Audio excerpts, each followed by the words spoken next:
We have interrupted regular programming to bring you this emergency message.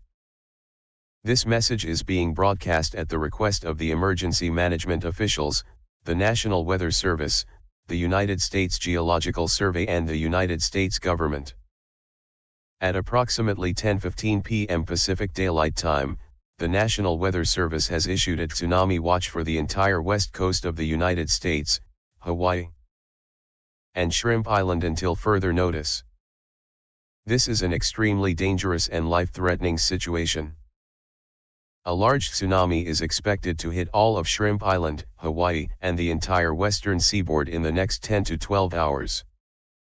Tsunamis are large waves that are not survivable. As a precaution, voluntary evacuations to higher ground are going into effect for these areas.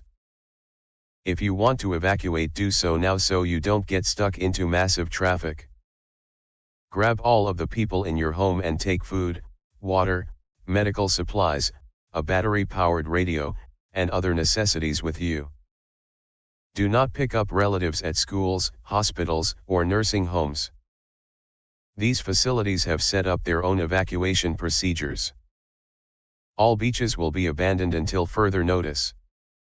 This is the emergency alert system. This concludes operations under the emergency alert system. All broadcast stations and cable systems may now resume regular programming.